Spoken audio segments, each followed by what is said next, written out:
Hello everyone, welcome to textbook super coaching for regulatory body general current affairs के session में आप सबका स्वागत है। दोस्तों, हम यूजुअली इसे लाइव लेते हैं, पर आज ड्यू टू सम रीजंस हम इसे रिकॉर्डेड मैनर में आपके सामने लेके आ रहे हैं। तो शुरू करता हूं मैं आज के इंपॉर्टेंट न्यूज एनालिसिस की तरफ। ये टेलीग्राम ग्रुप है, यहाँ से आपको नोट्स अवेलेबल हो जाएंगे, यहाँ से आप नोट्स इजीली डाउनलोड कर सकते हो। सबसे पहली न्यूज हम डिस्कस करेंगे। रिटेल इन्फ्लेशन जो सीपीआई कंबाइन के भरोसे हम लोग कैलकुलेट करते हैं, उसका डेटा आया है। मंथली बेसिस पे डेटा आता है 3.21% इन मंथ ऑफ फेब हमें इन्फ्लेशन देखने को मिलेगा। So it is 11 month high के अगर हम कंपैरिजन करें। हमने रिसेंटली बेस ईयर चेंज किया, 2024 को हमने कंज्यूमर प्राइस इंडेक्स सीरीज का बेस ईयर चेंज किया हुआ है। नेशनल स्टैटिस्टिकल ऑफिस के द्वारा ये कैलकुलेट होता है। Ministry of statistics and programme implementation is responsible for this calculation, तो ये ध्यान रखिएगा। CPI rural as well as CPI urban, इन दोनों का डेटा कंबाइन करते हुए ये सीपीआई कंबाइन हमारे पास होता है।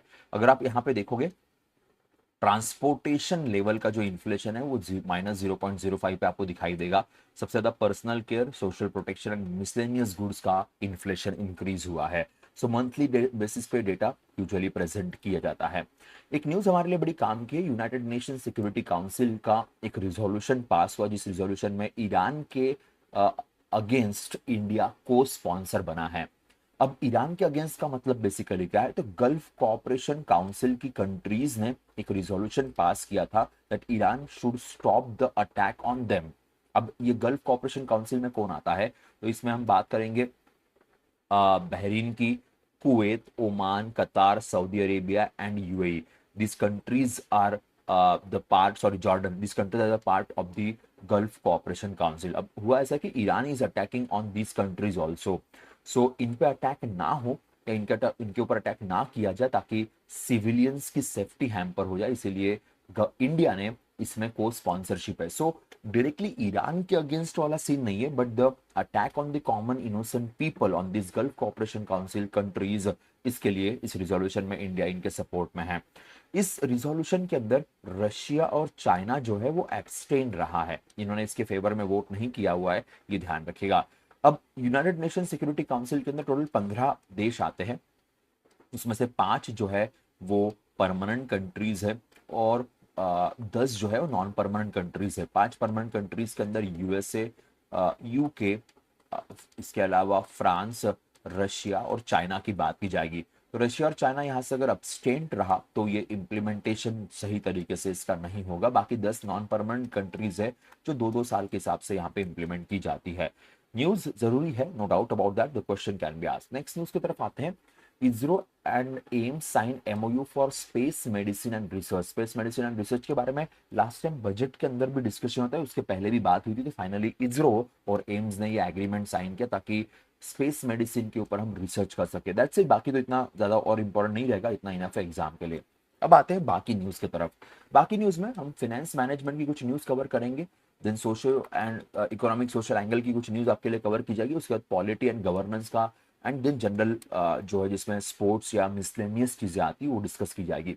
सबसे पहले बात करते हैं, ये एफएम में phase 1 as well as FM में आपको हेल्पफुल हो सकता है Indian banks global standing brand valuation. तो एसबीआई जो है स्ट्रॉन्गेस्ट इंडियन बैंक है, हम सब लोग जानते हैं, पर ग्लोबली 16th स्ट्रॉन्गेस्ट बनी है। AAA+ ये ब्रांड स्ट्रेंथ देखने को मिलती है।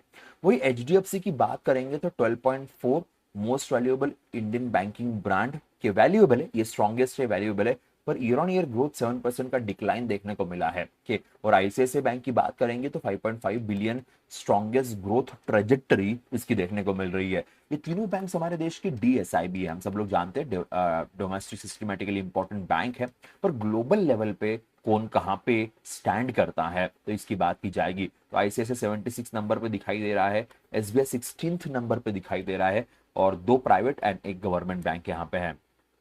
अब ये न्यूज काफी इंपॉर्टेंट है। नीति आयोग ने 11th ऑफ मार्च को फिस्कल हेल्थ इंडेक्स प्रेजेंट किया है। फिस्कल हेल्थ इंडेक्स ये बेसिकली हमारे देश के स्टेट्स की फिस्कल हेल्थ क्या है, हमारे देश के स्टेट्स का फिस्कल सिनारियो कैसा है, उसके बारे में ये रिपोर्ट प्रेजेंट किया गया है। And this report is presented by vice chairman of NITI Aayog Suman Bery sir and the CEO, interim CEO of the NITI Aayog Nidhi Chhibber ma'am ने के। अब इसके पीछे मेन पर्पस क्या है कि फिजिकल परफॉर्मेंस कैसा है हमारे देश का, स्पेशली मेजर स्टेट्स का। अब यहाँ पे जो डेटा है वो 23-24 के हिसाब से मेंशन किया गया है। तो state governments account for nearly 1/3 of India's general government debt. So basically loan जो लिया जाता है वो स्टेट गवर्नमेंट कितना लोन ले रही है, सेंट्रल गवर्नमेंट कितना लोन ले रही है, वही नंबर यहाँ पे 23-24 के हिसाब से। ये सेकंड एडिशन है के, और इस सेकंड एडिशन के अंदर हमने नॉर्थ ईस्टर्न और हिमालयन स्टेट्स को भी इंक्लूड किया हुआ है। तो यहाँ पे रैंकिंग जो आएगी वो इंडिविजुअल बेसिस पे दी जाएगी। अब सबसे मेजर फैक्टर यहाँ पे कोर डायरेक्टिव्स क्या मेंशन किए गए, तो रेवेन्यू मोबिलाइजेशन कैसा है, टैक्स स्टेट टैक्स कैपेसिटी कैसी है, committed expenditures and enhance quality of the capital expenditure capex की बात करेंगे। तो ये कुछ मेजर फैक्टर्स यहाँ पे मेंशन किए गए जिसके भरोसे इसे कैलकुलेट किया गया है। इसके स्टेट वाइज रैंकिंग्स के ऊपर हम आने वाले समय में बात करेंगे, पर फिलहाल ये इंपॉर्टेंट फैक्टर है, again it is given by NITI Aayog, तो फेज 2 ईएसआई के लिए हेल्पफुल रहेगा।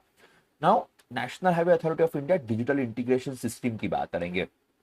इन्होंने कम्यूटिंग को इजी करने के लिए, व्हीकल एग्रीगेटर्स के लिए, सेफ्टी एंड एफिशिएंसी के लिए national highway authority of India ने अपना डिजिटल इंटीग्रेशन इकोसिस्टम क्रिएट किया हुआ है। यहाँ पे क्राउड सोर्स सिस्टम, जन भागीदारी के driver led reporting systems, geo tag of reporting highways, तो कहीं पे कुछ खराबी होगी हाईवे पे, आपको पता है हमारे देश के हाईवेज में क्या इश्यूज आते हैं, तो राजमार्ग ऐप हमारे पास है, dedicated call safety communication number भी हमारे पास है, सारे फैक्टर्स हमारे पास है, बट स्टिल ये काफी एक जेन्युइन सा कंसेप्ट यहाँ पे लॉन्च किया गया जिसके बारे में एग्जाम में सवाल पूछ सकते हैं। Again phase 2 as well as general awareness के एंगल में अब यहाँ पे रखना sorry Vishisht Sarathi, encouraging safe driving through the commercial driver recognition, ये फैक्टर है। आगे बढ़ते industrial growth, electronics and semiconductor push की बात करेंगे। So phase 2 as well as GA के एंगल में यहाँ पे आपके सामने आएगा। तो नीति आयोग ने टाटा के साथ पार्टनरशिप साइन की हुई है इलेक्ट्रॉनिक मैन्युफैक्चरिंग इन इंडिया को बूस्ट करने के लिए। अब नीति आयोग एक पॉलिसी मेकिंग अथॉरिटी है जिसको 2015 में हमने क्रिएट किया था। अब इनका मेजर एम ये है कि इंडिया में इलेक्ट्रॉनिक और सेमीकंडक्टर मैन्युफैक्चरिंग के लिए क्या किया जाए। तो टाटा इलेक्ट्रॉनिक प्राइवेट लिमिटेड और ये मिलकर रिपोर्ट क्रिएट करेंगे that what we can do. NITI Aayog की बेसिक इंफॉर्मेशन यहाँ पे मेंशन की हुई है कि निधि छिब्बर मैम फिलहाल सीईओ है, ये भी मैंने आपको पॉइंट बता दिया। अब आगे आते हैं international malaria conference recently Delhi में ऑर्गेनाइज की गई। So Indian Council of Medical Research के National Institute of Malaria Research के द्वारा इसे ऑर्गेनाइज किया गया था। 2030 तक हमें मलेरिया से मुक्ति पानी है। सो इंडिया का एम है कि 2030 तक मलेरिया से हमें कंप्लीटली एलिमिनेशन करना है और उसी एंगल में इस कॉन्फ्रेंस को रिसेंटली ऑर्गेनाइज किया गया था न्यू दिल्ली में। दैट्स इट, बाकी और कुछ पढ़ने की जरूरत नहीं पड़ेगी। आगे बढ़ते, supreme court on passive euthanasia, ये न्यूज बहुत चल रही है फिलहाल कि 12 साल से एक पर्टिकुलर पर्सन है जो 2013 में वेजिटेटिव स्टेज में चला गया, कोमा के अंदर चला गया। तो उसके लिए यहाँ पे ये चल रहा। तो Harish Rana is the name of the patient. अभी ऑब्वियसली ये कोई एग्जाम में नहीं पूछेगा कि पंजाब यूनिवर्सिटी का स्टूडेंट है जो 12 साल से कोमा में सिचुएशन में है। तो इसके लिए पैसिव यूथनेशिया, यूथनेशिया का मतलब इच्छा मरण की बात की जाती है, तो अलाउ किया जाए। सुप्रीम कोर्ट ने इसे अप्रूवल दिया है, पर ऑब्वियसली इसके अराउंड लॉ क्रिएट करना पड़ेगा, और ये इंडिया में पहली बार हुआ है, लैंडमार्क डिसीजन है। और अब देखते हैं इसके बारे में, क्योंकि बहुत सारे कंट्रीज है जहाँ पे यूथनेशिया अलाउड है, पर पैसिव, ये पैसिव का मतलब है कि जिसकी सिचुएशन बहुत खराब है, जिसको जिंदा रखना पॉसिबल नहीं होगा, ऐसे लोगों के लिए अलाउड रहेगा। कि इच्छा मरण का मतलब ये नहीं कि जो चलता फिरता घूमता अच्छा खासा इंसान हो, उसके लिए नहीं, जो काफी सालों से कोमा में है और जिनकी सिचुएशन शायद ठीक नहीं हो सकती, उनके लिए अलाउ किया जाए।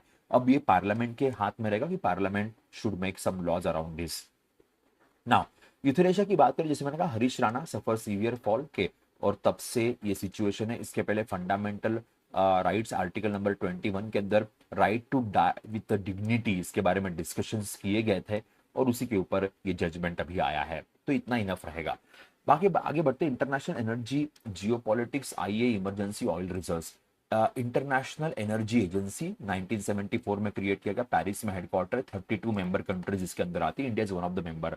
अब इंटरनेशनल एनर्जी एजेंसी ने कहा है कि जो ऑयल के इश्यूज चल रहे पूरे वर्ल्ड में, इसलिए उन्होंने अपने इमरजेंसी रिजर्व में से 400 मिलियन बैरल्स ऑयल ये प्रोवाइड करने की बात की है। This is the largest emergency release of the agency. 1974 से पहली बार इतना बड़ा एनर्जी इमरजेंसी रिलीज ये आईईए कर रही है, काफी बड़ी न्यूज है। तो 400 मिलियन बैरल्स रिलीव करेंगे। प्राइवेट इंडस्ट्री के रिजर्व से 600 बिलियन बैरल्स होंगे and government control public reserve से 1.2 बिलियन बैरल्स। तो अगर इतना सप्लाई करते तो शायद प्राइसेस थोड़ी अंडर कंट्रोल आ सकती है, क्योंकि $200 पर बैरल रेट जा सकते हैं आने वाले समय में, ऐसा ईरान ने धमकी दी हुई है। तो इसीलिए ये मेजर फैक्टर होगा।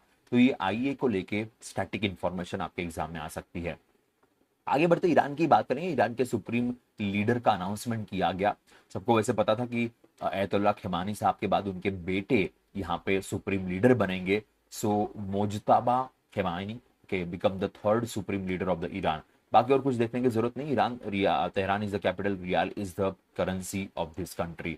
आगे आते यहाँ पे गुबरना सॉरी नटोरियल शिफ्ट ऑफ जियोग्राफिकल मैट्रिक्स। अब ध्यान दीजिए, आपको पता होगा कुछ दिनों पहले हमारे देश के गवर्नर्स में कुछ तबादले किए गए, कुछ चेंजेस किए गए। जैसे फॉर एग्जांपल रवि सर ये वेस्ट बंगाल भेजे गए, तमिलनाडु और केरला के लिए राजेंद्र अर्लेकर सर हैंडल कर रहे दोनों चीजें। दिन जिष्णुदेव वर्मा साहब को महाराष्ट्र का गवर्नर अपॉइंट किया गया। बहुत दिनों से महाराष्ट्र पे स्पेसिफिक गवर्नर नहीं थे, जब से हमारे वाइस प्रेसिडेंशियल इलेक्शंस हुए के, और आचार्य देवव्रत सर गुजरात और महाराष्ट्र दोनों को संभाल रहे थे। तो इसलिए इंडिपेंडेंट तरीके से जिष्णुदेव वर्मा साहब को ओथ दी गई। साथ में कविंदर गुप्ता हिमाचल के भी नए गवर्नर अपॉइंट किए गए। बाकी भी स्टेट्स के गवर्नर के ऊपर हमारी लास्ट टाइम भी बात हुई थी। तो ये रिसेंट ओथ यहाँ पे है। बीसीसीआई ने वर्ल्ड कप जीतने वाले इंडियन क्रिकेट टीम को 131 करोड़ प्रोवाइड करने की बात की। बीसीसीआई की तरफ से अभी तक का सबसे हाईएस्ट है। इसके पहले टी20 वर्ल्ड कप जब बारबाडोस में जीते थे तो 125 करोड़ दिए गए थे। चैंपियंस ट्रॉफी विनिंग टीम को 58 करोड़ और वुमेन क्रिकेट टीम को 51 करोड़ दिए गए और इनको 131 करोड़। तो काफी ह्यूज अमाउंट बीसीसीआई ने रिलीज की है जीतने वाले टीम के लिए। दोस्तों ये थी हमारी आज की इंपॉर्टेंट जनरल करंट अफेयर्स की न्यूज। मुलाकात होगी नेक्स्ट सेशन में, और नेक्स्ट सेशन में हम आपके साथ बाकी सारी चीजें डिटेल में डिस्कस करेंगे। That's it from my side. Bye bye, take care, safe रहिए, सुरक्षित रहिए और पढ़ते रहिएगा। बाय।